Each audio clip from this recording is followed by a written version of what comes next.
Broadcasting live. It's America's longest running talk show on computers. It's Computer America, bringing you the biggest names in technology with guest interviews, new products, and your emails. Listen live at computeramerica.com on any device around the world. Email the show at live@computeramerica.com or find us on social media. Be sure to check out our website for contests, giveaways, show notes, live video stream, podcasts, and more. You're listening to Computer America.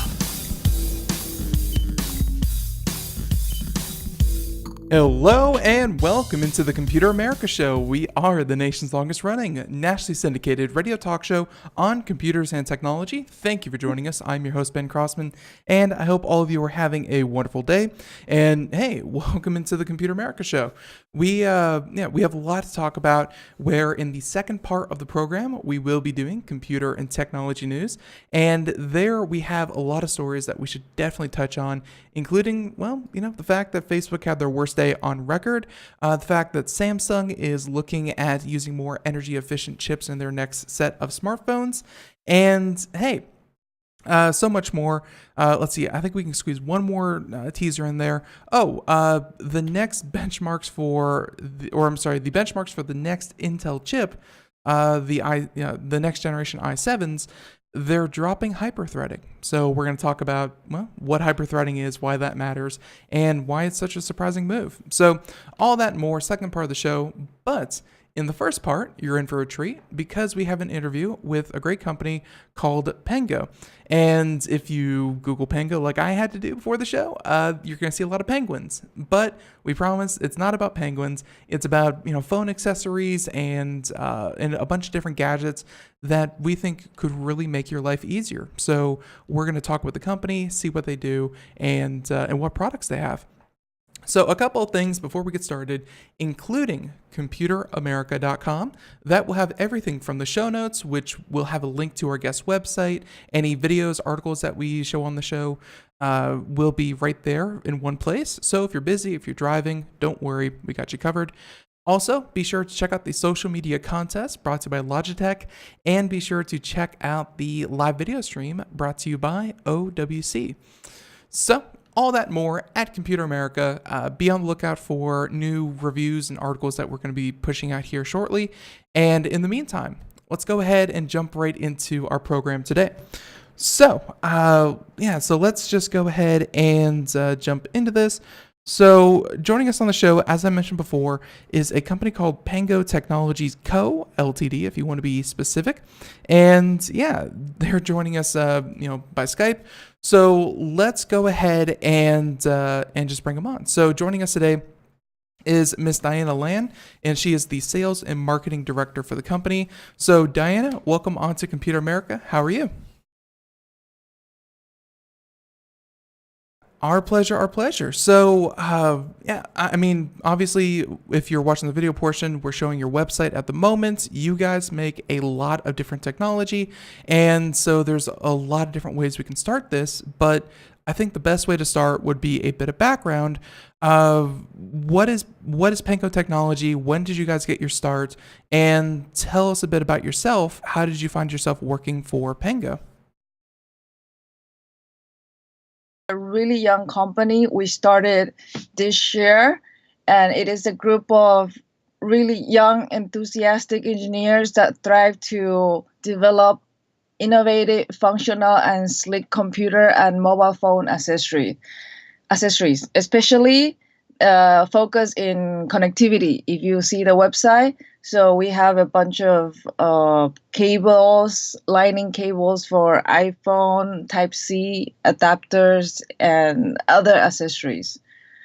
Right. Yeah. And you have, just judging by some of the photos, you really seem to be focusing on, obviously there's a lot of aesthetic to it, but a lot of lightning cables as well. So is this primarily Android or Apple? Which devices do you try to support? We don't especially focus on one specific device, but we also try, so you'll find lightning cables for iPhones, but you also find USB Type-C connectors and cables that are available for Samsung Android devices. Perfect. Yeah, and of course you can see them all right there. But obviously we, you caught our attention. I'm sorry. Did we get any background on yourself? I mean, do you come from the marketing side, or what's your background? So I'm the sales and marketing director of Pengo. So basically, I'll be responsible of presenting Pengo to everyone, and hope that it becomes a brand that everybody can recognize and rely for its quality. Perfect. So, Yeah. hey, obviously, Pango, all this stuff, it's, this is something that I think a lot of people use every day, a lot of cables, and, this stuff is going to be what's, kind of what they expect. But what brought us to your attention was, the idea of a grabber, and this is something that we kind of use. It's a bit of a niche product, but it's becoming more and more popular with the idea of live streaming or making YouTube videos or any number of different applications. Why don't we go ahead and jump right in, and then we can kind of backtrack to some of your other products. But let's talk about the 4K HDMI grabber. What is it, and just what is it meant to do? Okay, so most people might be confused a little bit with the name. Some people call it video capture. Some people call it game capture. We decided to call it grabber. I believe that our RD team said that grabber is more of a technical way of saying it. So we decided to call our device 4K HDMI grabber, kind of to a little bit differentiate from the competitors and make it a little bit more unique.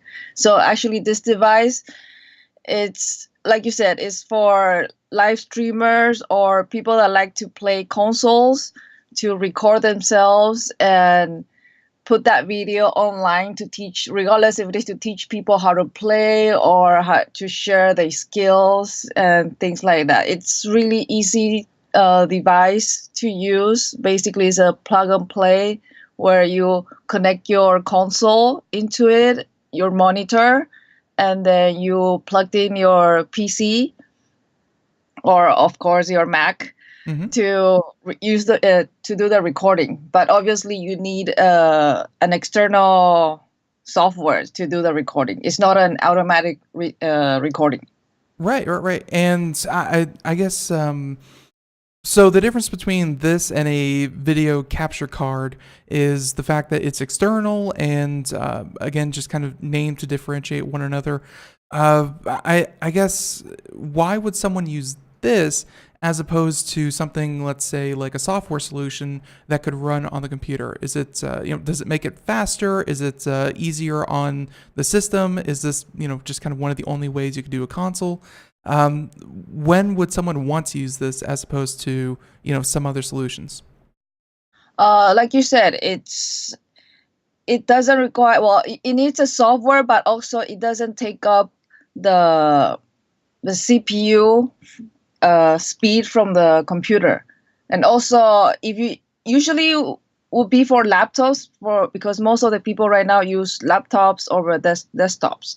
So in your laptop, you don't have such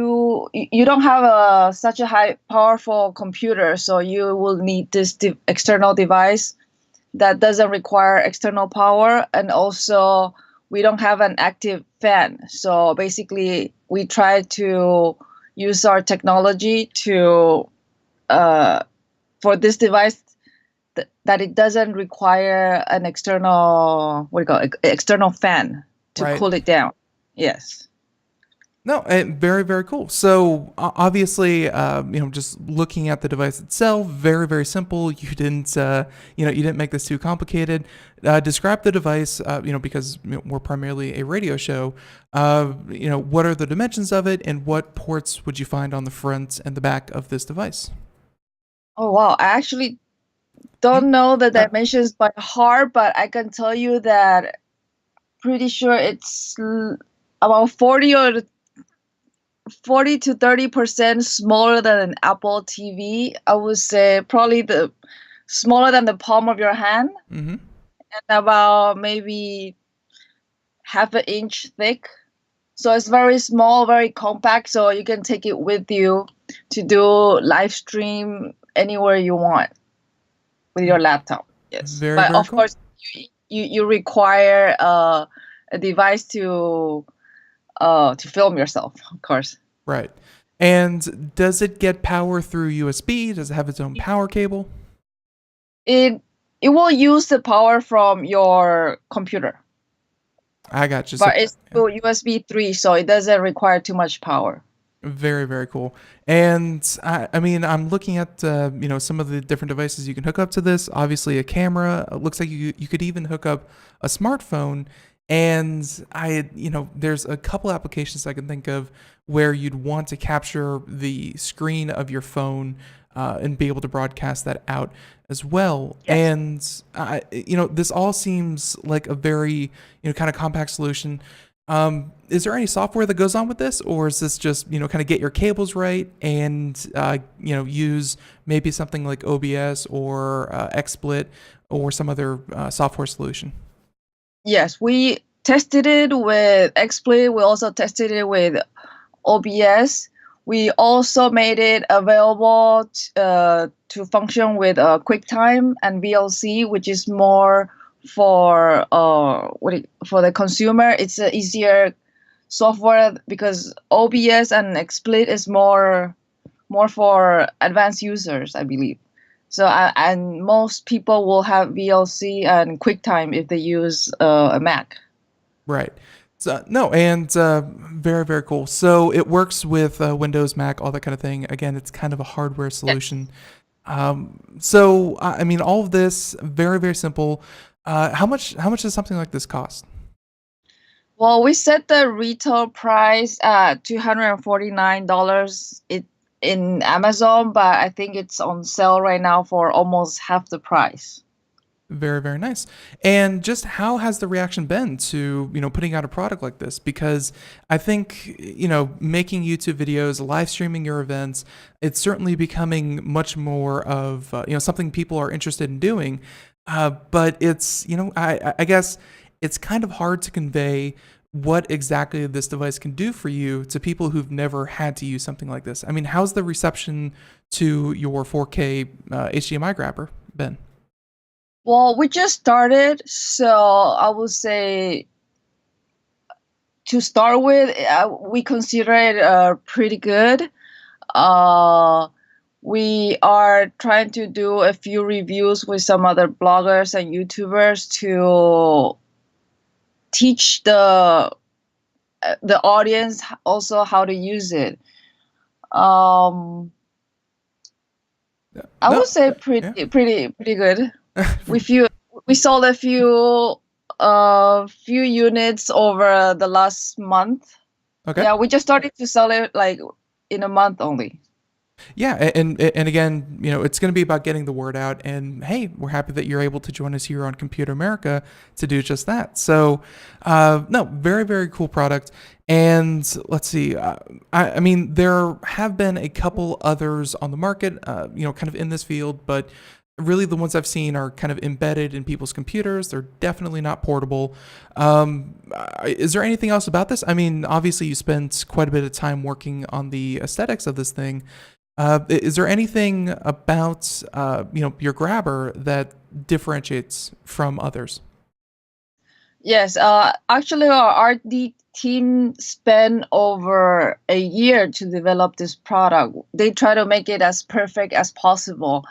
So we hope like the audience like what we did with the product. We try actually the key to this kind of devices is the no latency, which means that no lag. So we try to reduce that to almost none to a minimum.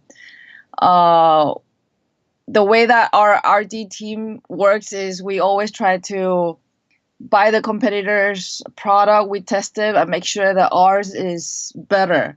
So I would say that's something unique from our company. we are also, after engineer this product, we also have a sales team that try to, we call it OEM, to other brands as well. So hopefully, we, even though it's not Pengo, but maybe you'll find our device in other brands. No, and that's a very good point to make, is that you also resell to other distributors as well.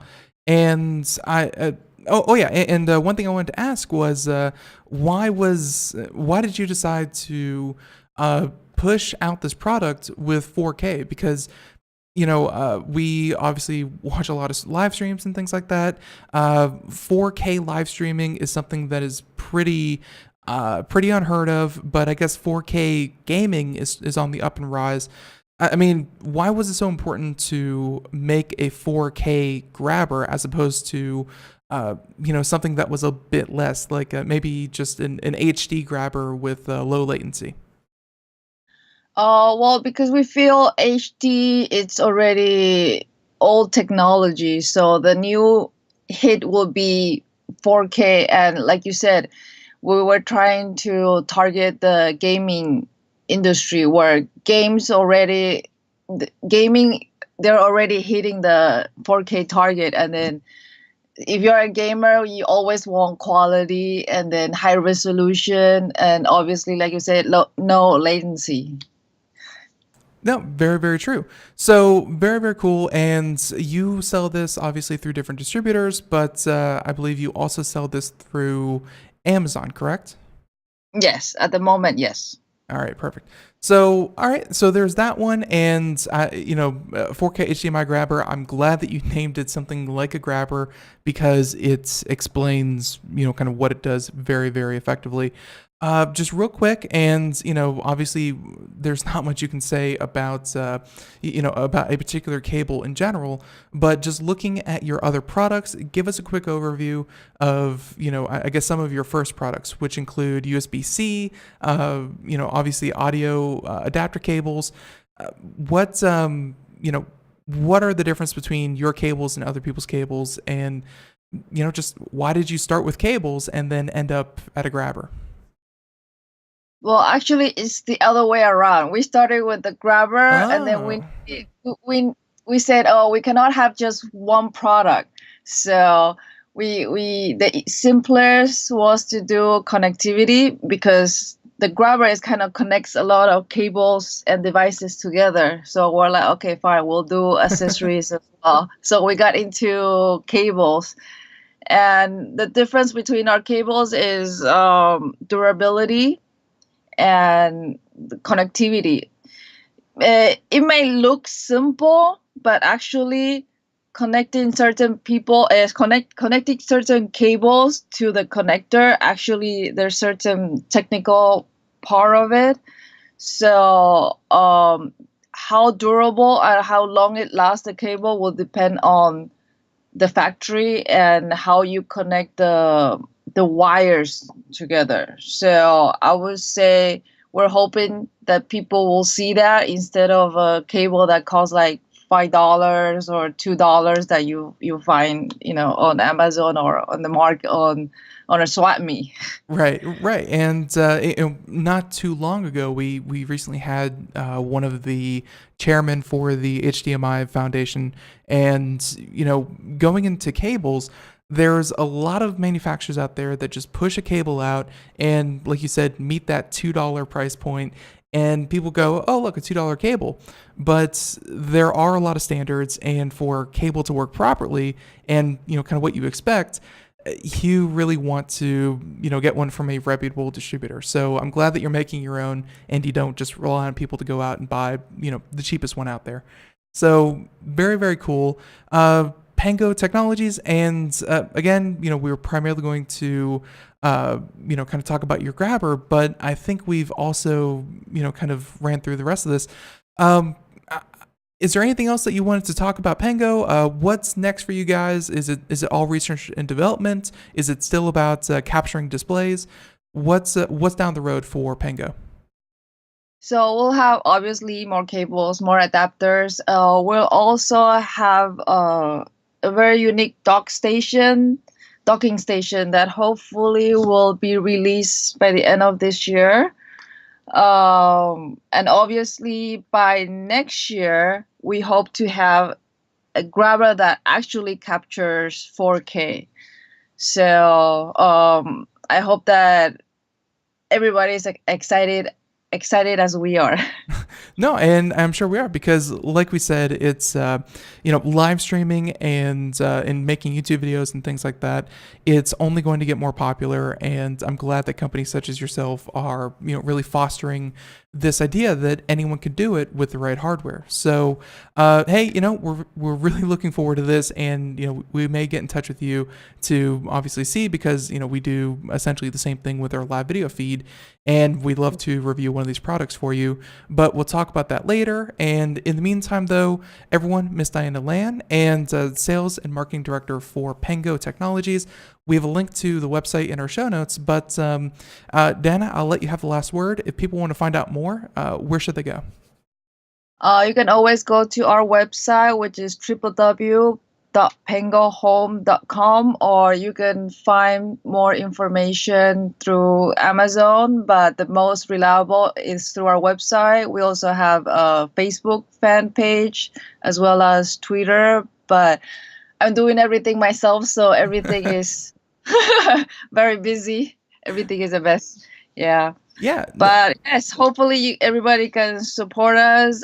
Feel free to test our product with other brands, and we always welcome positive feedback, and let us know what we can improve or make it better, and see how we can make the product better for everyone. Absolutely. So as I said, link to it in the show notes. And Diana, I want to thank you so much for taking time out of your day to do this.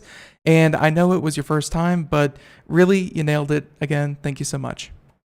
Okay, thank you. Have a good one. Bye-bye. You too. Okay, bye. All right, everyone, and there she goes. So yeah, and that is Pengo Technologies. So let's see. Let's do one thing real quick, and that's not what I was going to do. That's what I was going to do.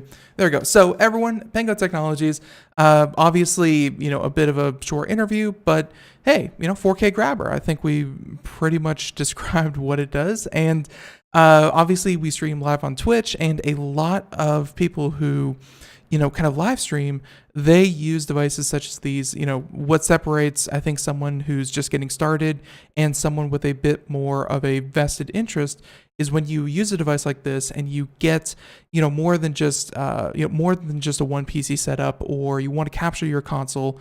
It's, this can really up the production value of what it is that you do.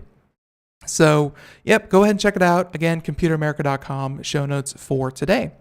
So in the meantime, we will, of course, switch on over to computer and technology news, which works out well because, let's see if I get this right.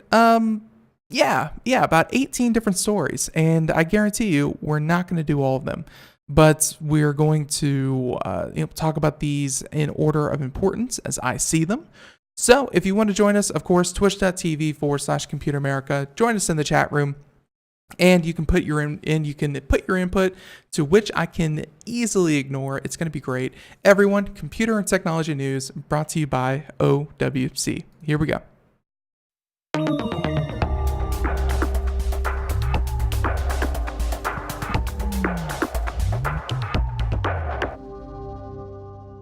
All right. And congratulations to the 16 gigs. So let's talk about, I think, the big gorilla in the room. So full disclosure, we're not sponsored by Intel or anything right now. And, this story, it's, I want to say it's a little, I can't even use the word disturbing. It's just strange. So for the longest time, a lot of Intel chips use this process called hyperthreading, and it was a way to turn a single core into multiple threads at which a computer program could take advantage of. So it was a memory trick, and it led to, let's say, a program that was optimized. Many of them are optimized for 2, 3, 4 threads. Very, very few. Only think of maybe video encoders or research machines actually took advantage of anything more than, let's say, 8 threads. So the more threads it was able to simultaneously take advantage of, the smoother it would run, and essentially give your applications, kind of more room to spread out and run more efficiently. So that was the idea. Threads were king, and you could look at a number of products from the AMD line, that is Intel's main competitor, and with let's see, I think they had like Bulldozer and a couple other their new Ryzen chips. They went all in on hyperthreading. They thought that the future of computing, and although it took them a few years, the future of computing is going to be the idea that a program is not just going to max out 2 or 3 or 4 cores, but rather take advantage of 10 different threads or 15 different threads.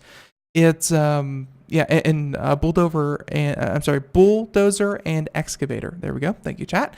And so it didn't come true right away, but with Ryzen coming out, they squeezed a lot more threads and hyperthreading into their chips. So Intel kind of stuck to their guns, only did 1 to 2 hyperthreading for every core. You get 2 hyperthreads, and that was enough for Intel.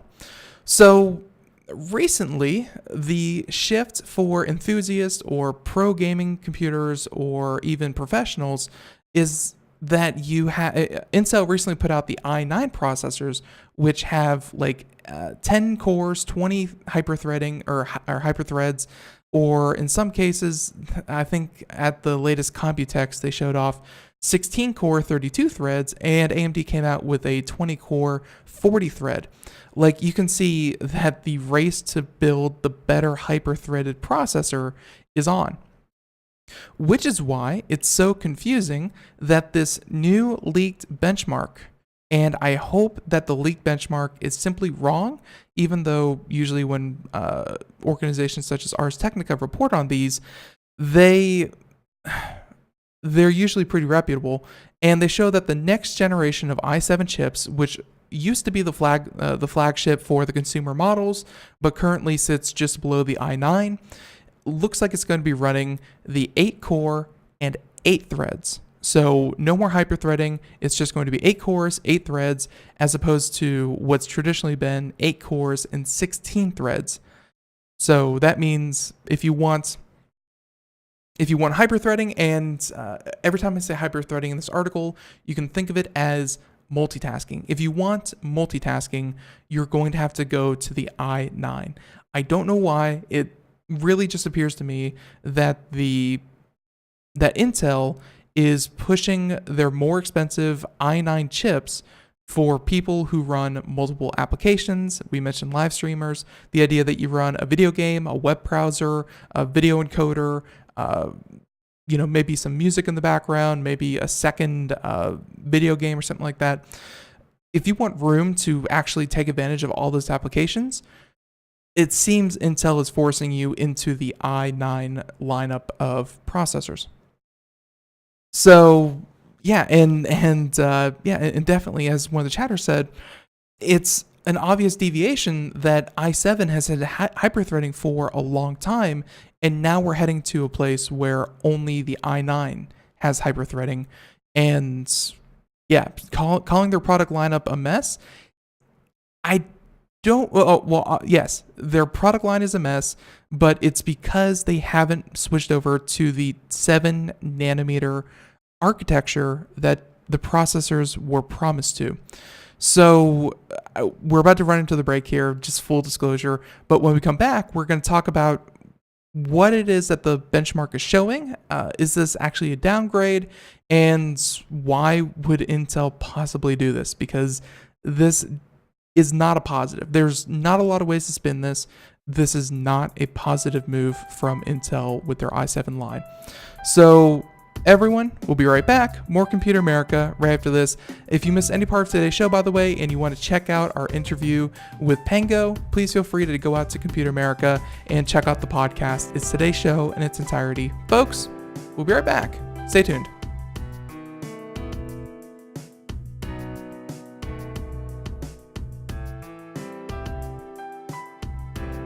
Greece is cheap. But the airfare costs a fortune. Paris? Not much closer, and again, airfare... What about Puerto Vallarta? Let's face it, flying anywhere is just too expensive. Wait, what's this? Low-cost airlines. With one call to low-cost airlines, you'll drastically slash your travel costs. We're talking insanely low airline prices to any of your favorite destinations. Where would you like to go? London, Rome, Costa Rica, Australia? Wow, that's cheap. So why wait? Call now to learn how crazy cheap it is to fly anywhere in the U.S. or international. Our prices are so low, we can't publish them. The only way to get them is to call to instantly hear the most amazing best deals on airline travel. It's that easy. So call now and start packing. 800-215-4461. 800-215-4461. 800-215-4461. That's 800-215-4461. We are all Brother Wolf. 10 years ago, a group of locals banded together to create positive change. We took animals into our homes, held adoption events at local retailers, and talked to the community about our mission to help build a no-kill Asheville. A decade later, we have achieved so many victories for animals in need. There's been so much progress, yet there's still so much to do. As part of our year-long celebration, we encourage you to become a member of our special Compassionate Circle program. With a monthly donation of $10 or more, you will have behind-the-scenes access to the work we are doing at Brother Wolf. Our goal is to reach 1,000 members because we receive no government funding. Working together, we can help build and sustain no-kill communities. Learn more at compassionatecircle.bwar.org. We are a 501c3 tax-deductible organization.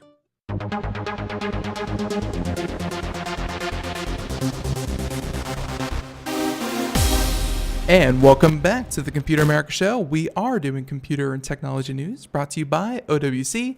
And yeah, if you missed any part of today's program, check out the podcast. We'll leave it there. So for anyone just joining us, welcome into the Computer America Show. We are about to get into this article outlining a leaked benchmark, which, yes, you're pretty much reporting on rumors, but at the same time, pretty reputable.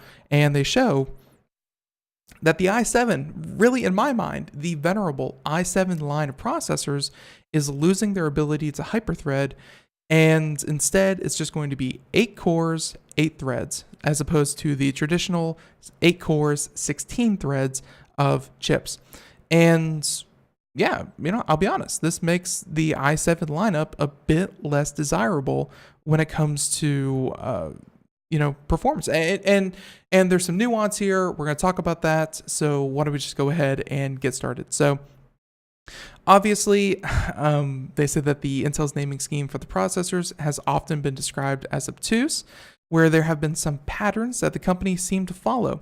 Whereas for desktop processors, the i7 branding denotes chips with hyperthreading enabled, running 2 threads on each core. i5 branded parts had the same number of cores, but the hyperthreading was disabled, and i3 parts in turn had fewer cores than the i5 parts, but once again, hyperthreading was enabled. So in this case, think of like an i7 would have 8 cores, 16 threads. The i5 would have 8 cores, 8 threads. And then the i3s would maybe have 4 cores, 8 threads. It would be, a bit less powerful, but it would have hyperthreading enabled once again. So the 8th generation chips changed this pattern a little with the i3s that don't have hyperthreading, just fewer cores, but the relationship between the i5s and i7s remained. So last generation, the i3s went from, let's say, 4 cores, 8 threads to 4 cores, 4 threads. And again, for anyone just joining us, the idea of a thread in a processor means that a program is able to use that to work. So less threads, less multitasking. There you go. So now we have, and someone mentioned six core i5s. Yes, those are also a thing.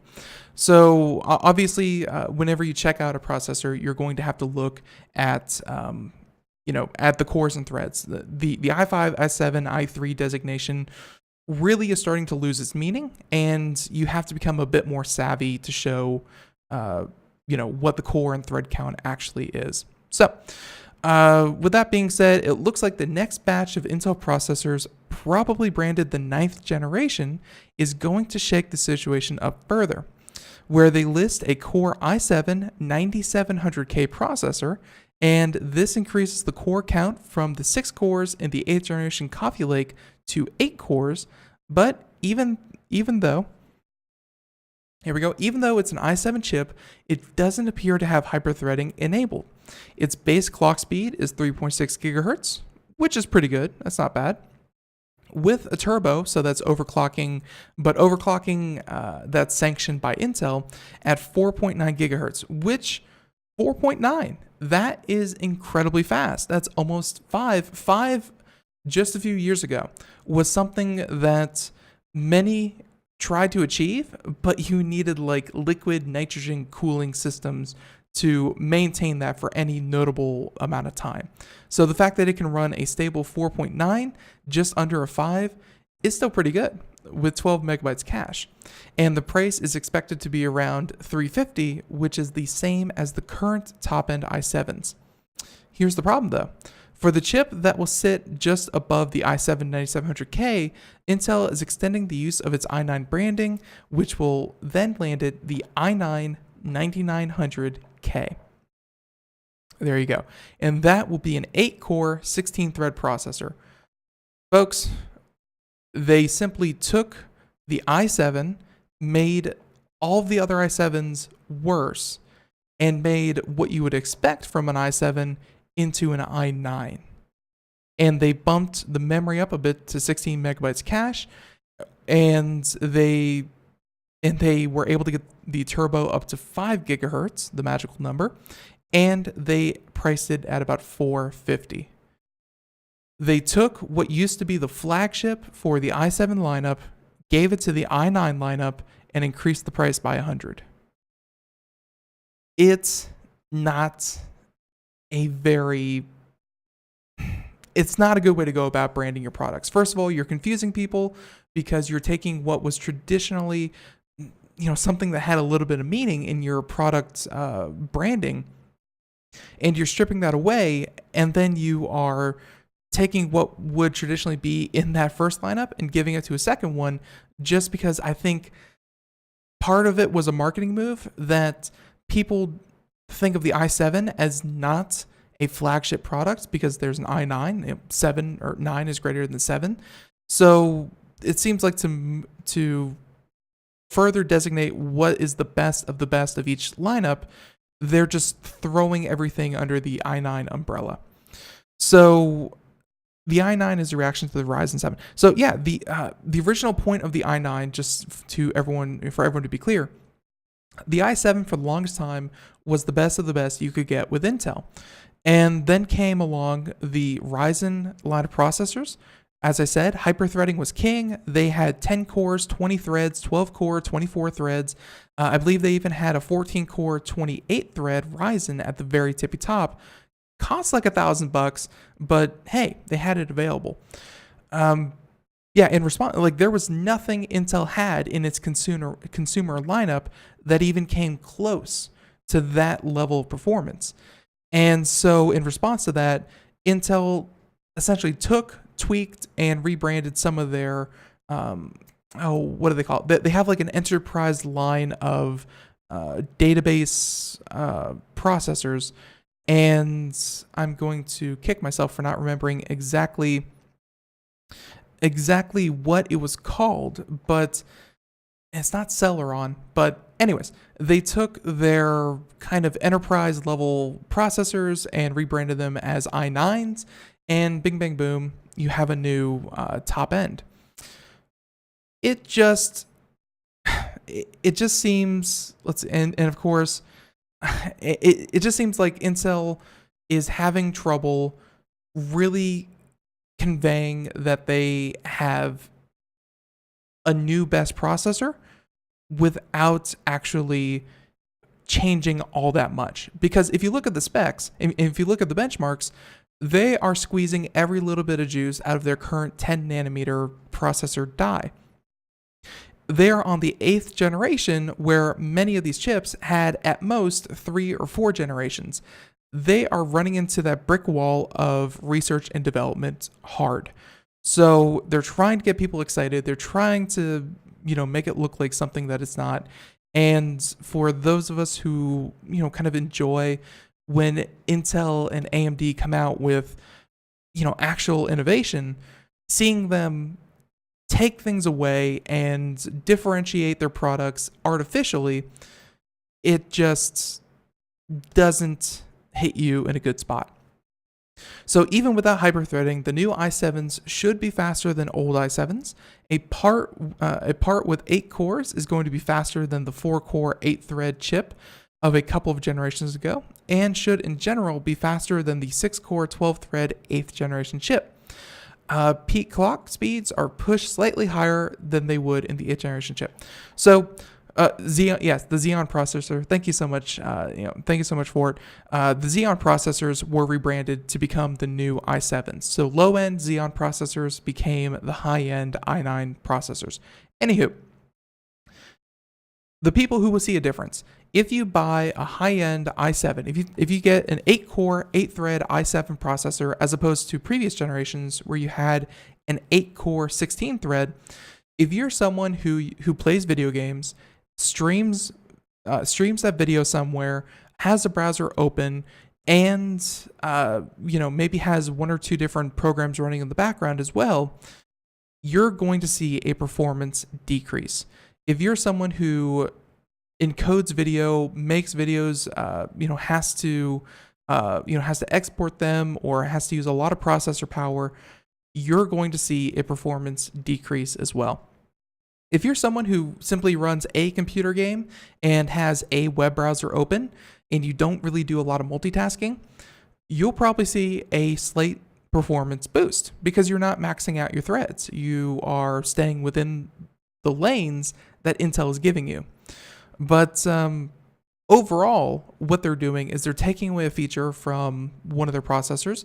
They're boosting clock speed by about 1 or 200 megahertz. So instead of a 3.7, instead of a 4.7 or a 4.9, you're now getting a 4.9 and a 5 gigahertz. The increases generation after generation are marginal, and now we're even starting to lose features. It's kind of a problem. So yeah, and let's see, except more cores equals slower clock speeds. Yeah, that's something if you look at, let's say, the i9s. Like,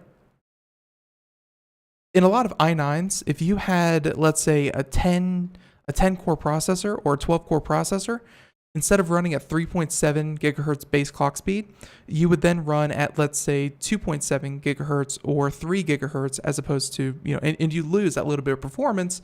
And a lot of that has to do with how the space on the processor actual chip is allocated. And also there's a, performance cost to heat buildup, and you have all those different threads and processes. You're going to have a lot more heat that gives off, and to run stably, you have to reduce the clock speed as well. So, we're going to leave it there. The point is, I think Intel has squeezed everything that they possibly can out of the 10 nanometer manufacturing process. And now what we're seeing is them moving, let's say they have a table full of stuff. They're just moving items on the table instead of actually increasing their table size. And that's going to start biting them. And I think it's going to start biting them if these benchmarks that were leaked from SciSoft's Sandra database, if these are to be believed, and we're going to have official numbers here probably in the coming months, that's going to start biting them in the butt real soon. So There we go. Of course, Fort in the chat room giving us some advice. Second case, get the faster CPU you can afford. And of course, more threads is better. More threads, and at the same time, I don't strictly think that more threads are better, because honestly, if you have one monitor and you don't multitask, you probably won't use that 16 threads very often. But I think the biggest issue here, and we're going to stop beating a dead horse here in just a minute. The biggest problem here is that they're changing the definitions of their product line. i7 used to strictly be 8-core, 16-thread. That's moving to the i9. The i7 is getting 8-core, 8-thread, something that was reserved for the i5. So the i7 got worse. The i9 got a little bit worse because, hey, they used to be better than the i7s, and it's just more convoluted. So there you go.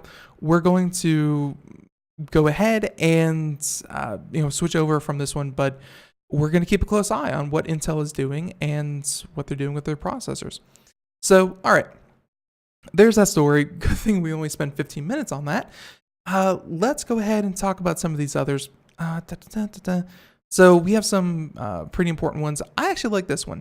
So if you take your first class of computer science and you learn kind of some of the history on computer science, you'd think would start, in the labs of IBM or Bell or, some of these, or the military, back in the 60s, 70s, 80s, when the first computer networks or the first computer mainframes or databases were, kind of making their existence known. But history starts with computers actually back, I believe, in the late 1800s. And one of the first computer programmers is none other than Miss Ada Lovelace. And of course, as the article from Engadget, Mallory Locklear kind of mentions, many consider to be the first computer programmer, and one of her manuscripts, which, we call them manuscripts, they were never actually run on a physical computer, but it's essentially the first piece of code, just sold at auction for $125,000. Kind of funny, to think that, a lot of companies sell their, sell codes for much, much more, but for the first piece of code to sell for that much, that's pretty cool. So a first edition and just one of 6 known copies of the book, it contains Lovelace's translations of a paper written by Italian mathematician Luigi Menabrea, right, that considers Charles Babbage's plans for his analytical engine computing machine. So the manuscript is also contains copious explanatory notes and observations from Lovelace, as well as a formula for calculating Bernoulli numbers that has been called the world's first computer program.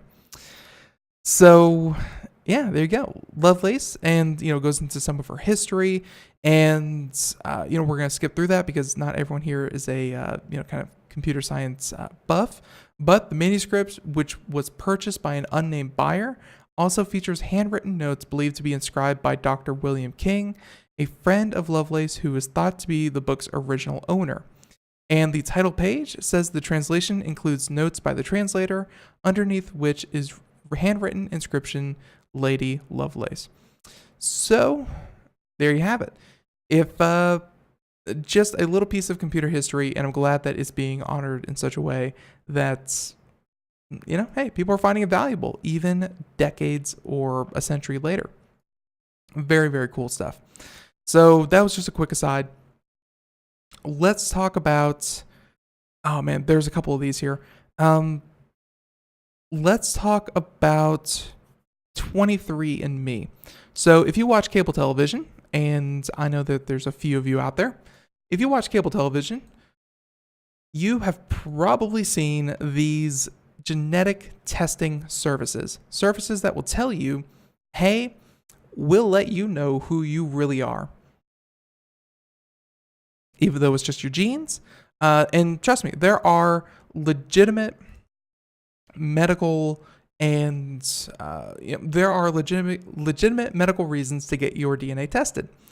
But to just know your heritage, that seems a little funny baloney to me. So let's go ahead and talk about this.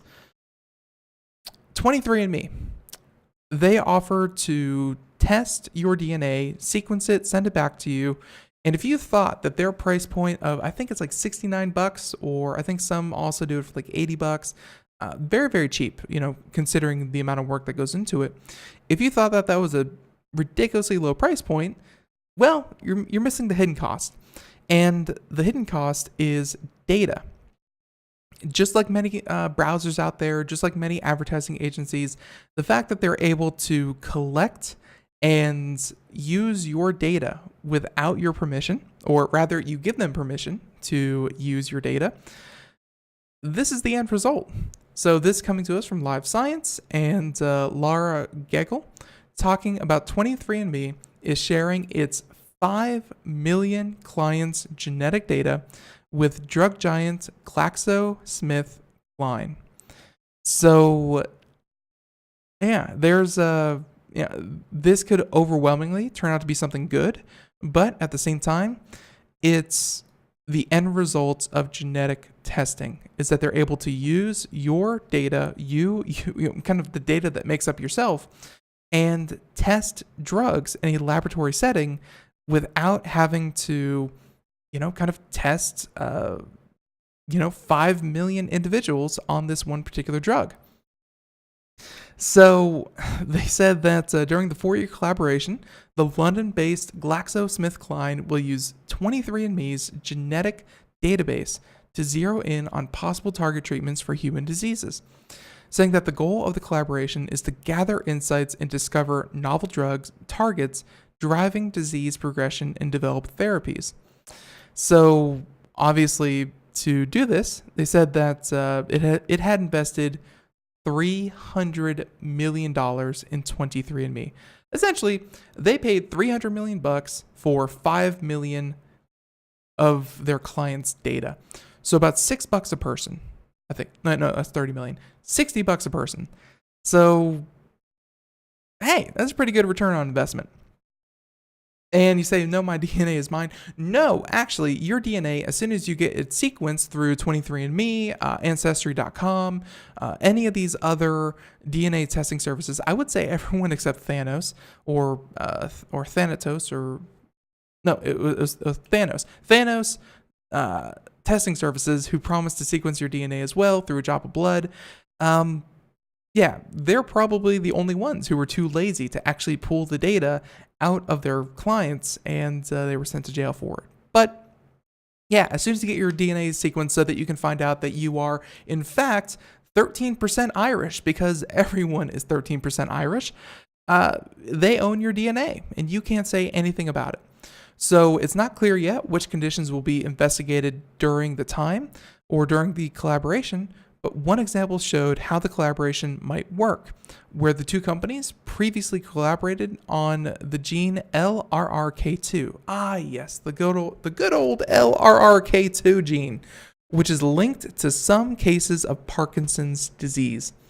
So only about 10,000 of the 1 million Americans with Parkinson's disease have the disease because of the specific gene LRRK2.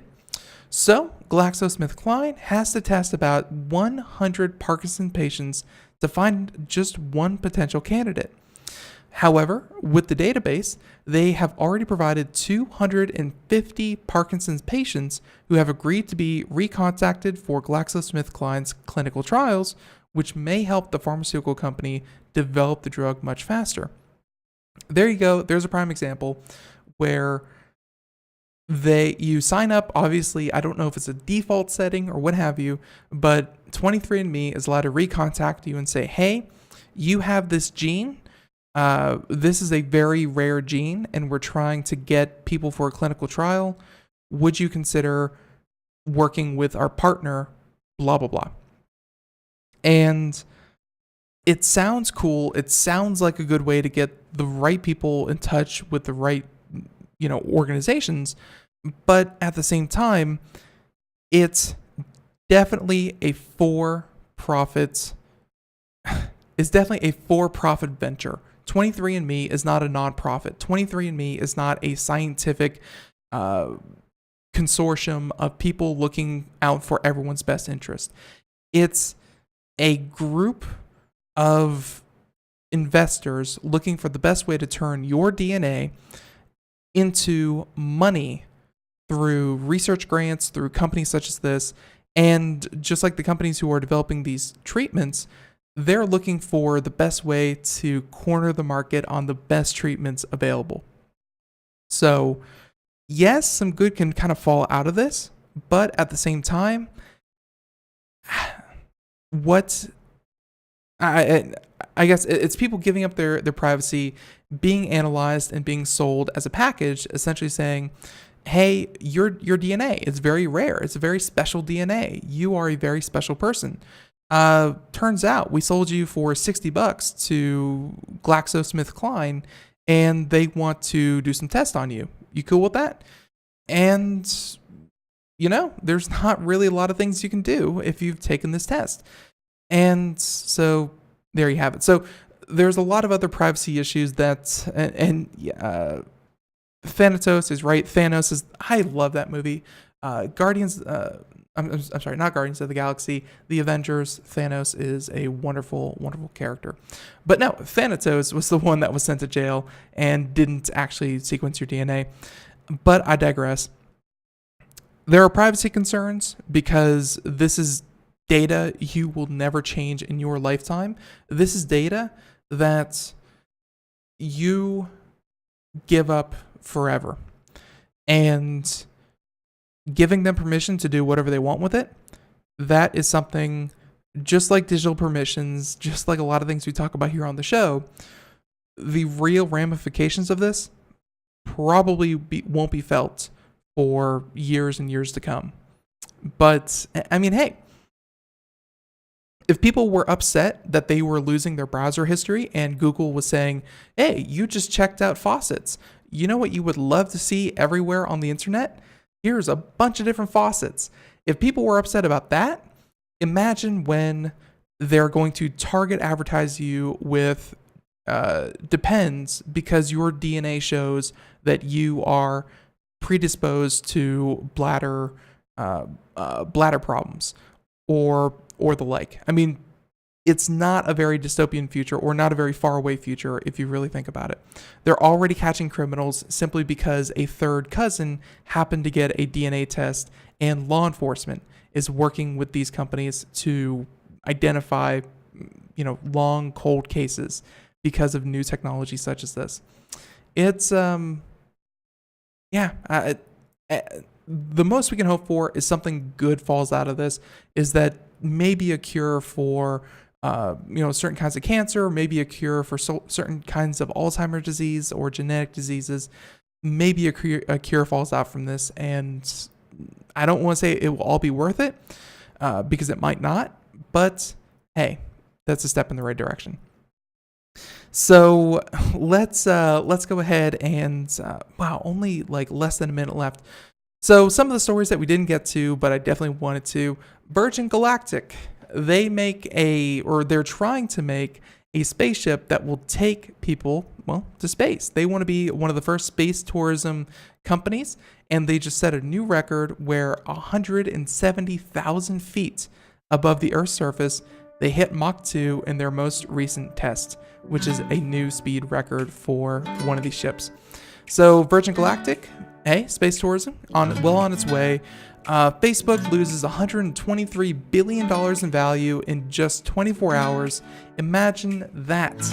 How much ice cream do you have to eat to get that empty feeling out of you after losing $123 billion? So there's that and much, much more. Folks, if we have time tomorrow, we'll definitely dive back into this. But in the meantime, the music means that we're done. And I want to thank everyone in the chat room. I want to thank everyone out there listening on IRN. And I want to thank everyone out there listening on the podcast for tuning into Computer America and checking us out. So in the meantime, Everyone, have a great day. Thank you so much. Thank you to our guest, Pengo, for joining us on the program.